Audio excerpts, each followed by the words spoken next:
Welcome to Life Alchemized, where science meets inner transformation.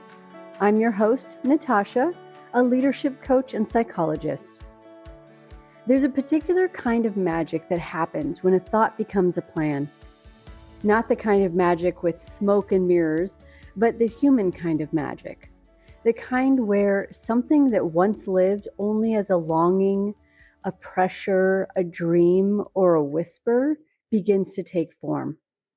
A note on a page, a date on a calendar, a conversation scheduled, a first step named. This is the alchemy of planning. Planning is one of the ways we turn invisible material into visible movement. We take emotions like desire, fear, uncertainty, and possibility, and we place them into a vessel. We heat them with attention. We separate what matters from what distracts. We combine intention with action. And slowly, sometimes awkwardly, sometimes beautifully, we begin to make a life. Planning, at its best, is not control, it's a relationship.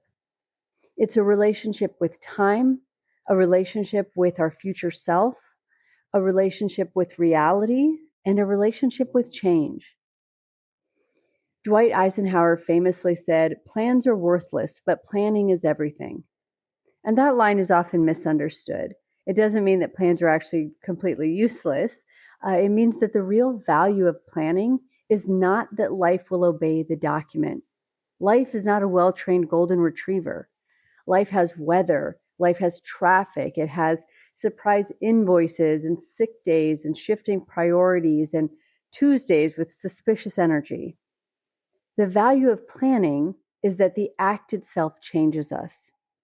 When we plan, we rehearse, we prioritize, we notice constraints, we prepare our nervous system, we reduce ambiguity, and we give our brain a map, even knowing the terrain may change.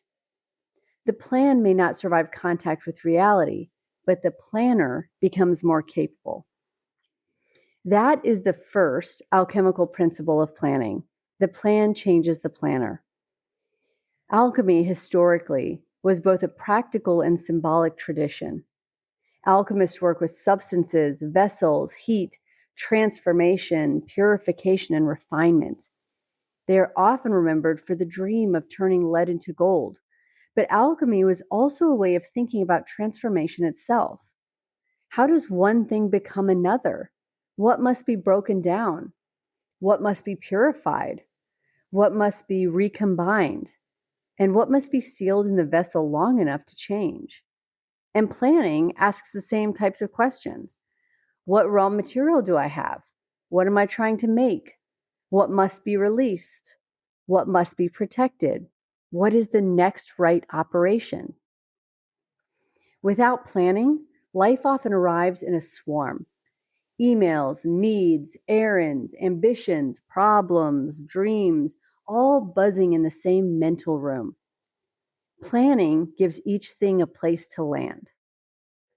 So now let's bring in the psychology. Human beings are not only creatures of memory, we are creatures of prospection. Prospection is our ability to imagine, evaluate, and emotionally respond to possible futures. We do this constantly. We think about what might happen in the meeting, what we will make for dinner, whether we should apply for a role, how our life might look in 6 months, what could go wrong, what could go right. Psychologists have argued that imagining and navigating possible futures is not just an occasional mental activity, it is central to human cognition, motivation, and action. And that matters because planning is not merely administrative, it is psychological navigation. When we plan, we are asking the mind to do something profound. Leave the present moment, simulate a possible future, choose a desired direction, and return with instructions. And if you think about that, it's really astonishing. Your brain is not just saying, "I want this." It's saying, given what I know about myself, my environment, my energy, my constraints, my habits, and my values, what route gives this future the best chance of becoming real? And this is where planning becomes an act of self-leadership. A wish says, wouldn't it be nice? But a plan says, here is how I will begin. Goal setting research gives us some of the clearest findings in psychology that specific goals tend to work better than vague ones. Work on goal setting theory found that specific challenging goals generally lead to higher performance than vague goals like do your best. And this makes intuitive sense. Do your best sounds encouraging, but it is slippery. Your best according to what? By when? In what way? With what evidence? Under what conditions? But the brain does better with targets it can see. I want to write more is a mist, but I will write for 20 minutes on Monday, Wednesday, and Friday before checking email is a small bridge. The first one inspires, but the second one instructs. And this doesn't mean that every plan needs to become rigid, joyless, or militarized. We're not trying to turn our soul into a productivity appliance, but clarity matters because attention needs somewhere to go. Seneca wrote, if one does not know to which port one is sailing, no wind is favorable. A plan names the port. It does not command the sea. Let's talk about where neuroscience enters. Planning relies heavily on the brain's executive functions, which include things like working memory, cognitive flexibility, inhibition, prioritization, and goal-directed behavior. These functions are often associated with the prefrontal cortex and its networks. The prefrontal cortex helps us hold goals in mind, weigh trade-offs, inhibit impulses, and choose actions based on future outcomes rather than immediate urges. And this is why planning can feel difficult when we are stressed and tired and overwhelmed or even just emotionally flooded. When your nervous system is under strain, your brain shifts resources toward threat detection and immediate survival. Long-range thinking becomes harder. Strategic thinking becomes even harder. Even simple decisions can feel like trying to thread a needle during a thunderstorm. And this is just biology.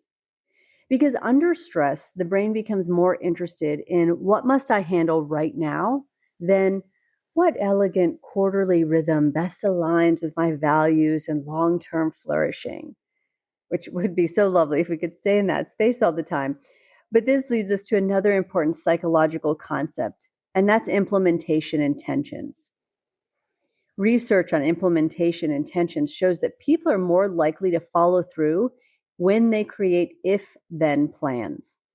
So instead of simply saying, I'll exercise more, an implementation intention says, if I feel the urge to scroll instead of writing, then I will set a timer for 5 minutes and open the document. This is powerful because it reduces the need to decide in the moment. In the moment, we are tired, we're busy, we're tempted, we're negotiating with ourselves like tiny courtroom attorneys. But implementation intentions help because they pre-decide. They create a link between a cue and an action. If this happens, then I do that. And the brain loves a cue. Habits run on cues. Emotional spirals run on cues. Avoidance runs on cues. So we can use that same mechanism for our own good. Now let's talk about optimism. There is a version of planning that is really just fantasy in a nicer outfit. We imagine the beautiful outcome, but do not look at the obstacles. We create a plan that assumes infinite energy, no interruptions, perfect motivation, and a version of ourselves who apparently wakes up every day as a polished marble statue of discipline. That kind of planning can feel good briefly, but it often collapses. Research on mental contrasting, especially the work connected to the WOOP framework, helps explain why. So WOOP stands for wish, outcome, obstacle, plan. So first you name the wish. Then you imagine the desired outcome.